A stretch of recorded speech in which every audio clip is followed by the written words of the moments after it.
Hey everyone, welcome back. Icon here. Thanks for checking out another episode of Esports Analysis. Today we're hopping on board with Scump as he and the Chicago Huntsmen continue their scrim against Atlanta Faze.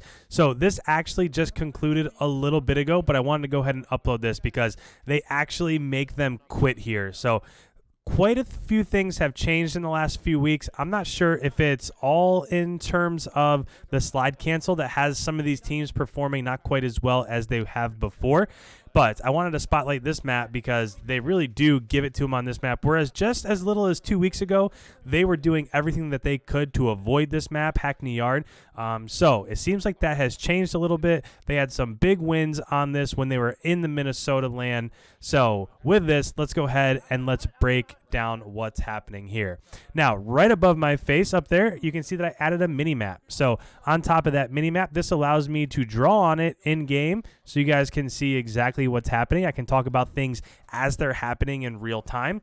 So with that, again, you can see on screen that Chicago has AB at the moment, and that's literally perfect. That's exactly what you want to have.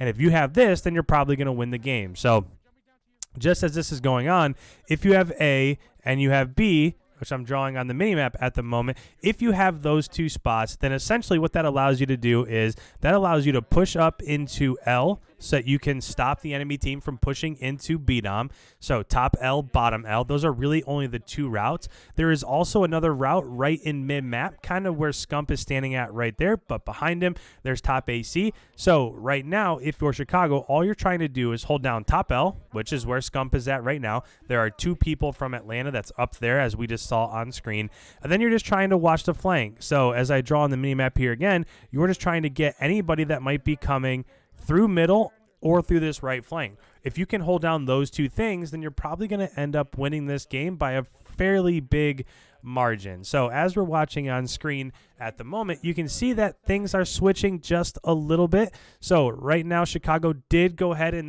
they were able to capture C. That's not obviously what you want to do, but Atlanta was able to push through so that now they're on A, and then that just forced Chicago to capture C so that they still have that 2 flag advantage. And then now, as Atlanta is trying to push back into B, Chicago's going to try to push through and capture A, and then that just restarts the process all over again. So right now, we are only a couple minutes into this map, and they've already got a pretty sizable lead, right? They've basically got a 25-ish point lead. So they're doing exactly what they're supposed to do. They were able to work backwards and recapture A.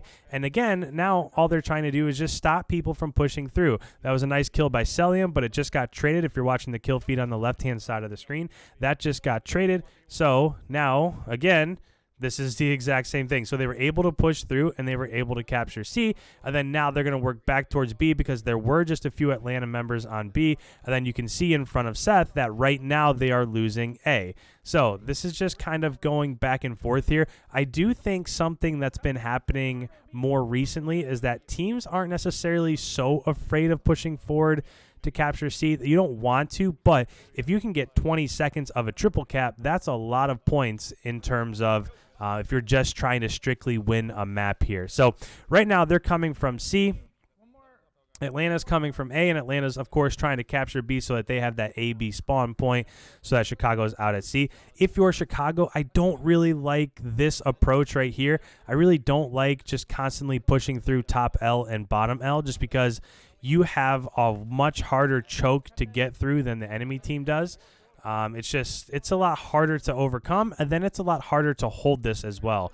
Now, it's fortunate. Look at the lead they have in the bottom left-hand corner. We're talking 85 to 37. So if you have this big of a lead, and sometimes if there's only a minute 40 left, then you can certainly go ahead and do this. Now, for anybody that might be new to this, I'll just explain in the minimap real quick why you don't really want to hold this. And the only reason why is, say you have C and you have B, right?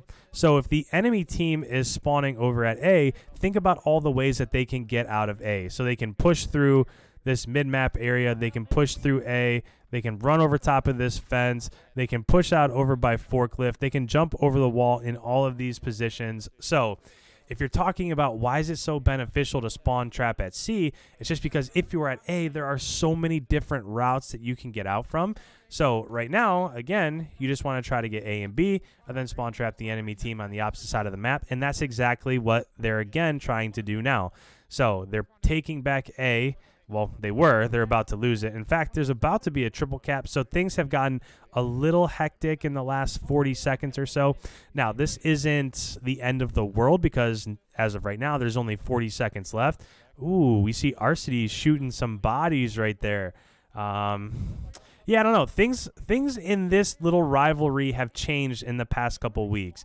So 2 weeks ago, I think it was very clear that whenever these two teams would play, Atlanta was winning the vast majority of these, and they were essentially basically just doubling up Chicago's score basically every time they played. And now this has changed a little bit, and I think the biggest reason why is because the slide cancel has been taken out.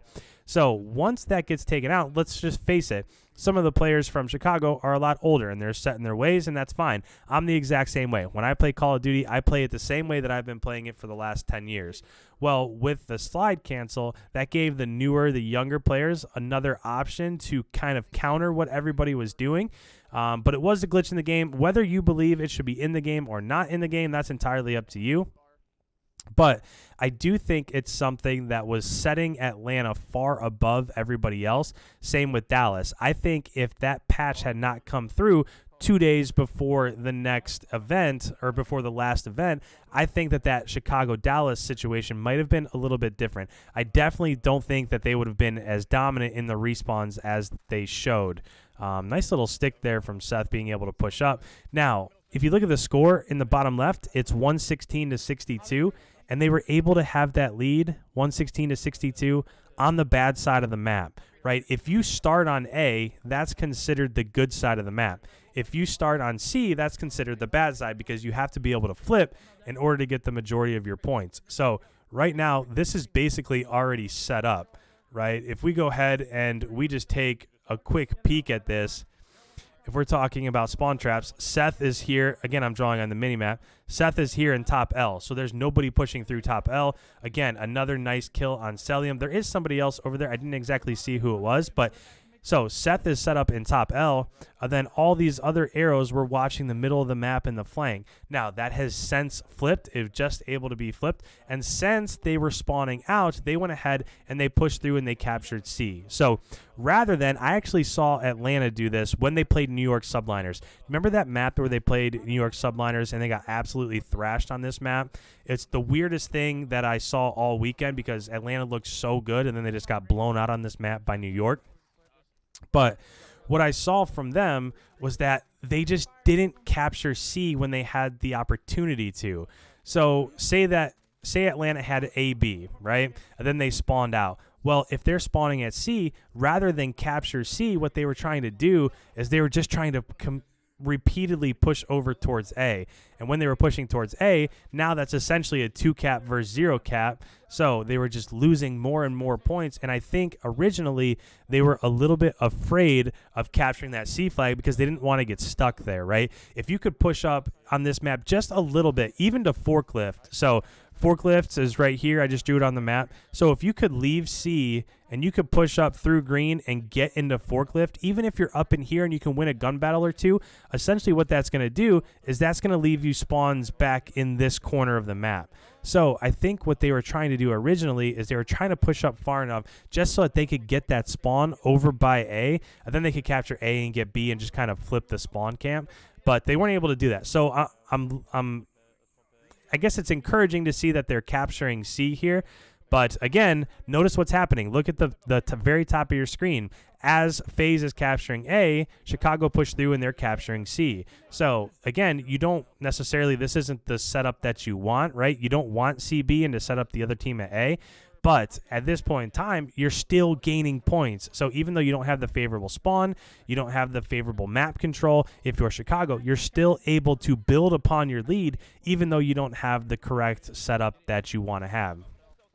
So, again, when we're talking about domination, this isn't my favorite thing to break down just because it's really just one way. So like right now, this is the exact opposite of what was happening before. Envoy just hopped on A and he captured A. As that was happening, Atlanta pushed through and they captured C. And then now map control just reversed. So it's the same strategy, just over and over again. Now, this is a little bit of bad news here if you are a Chicago fan, because you are right now triple capped.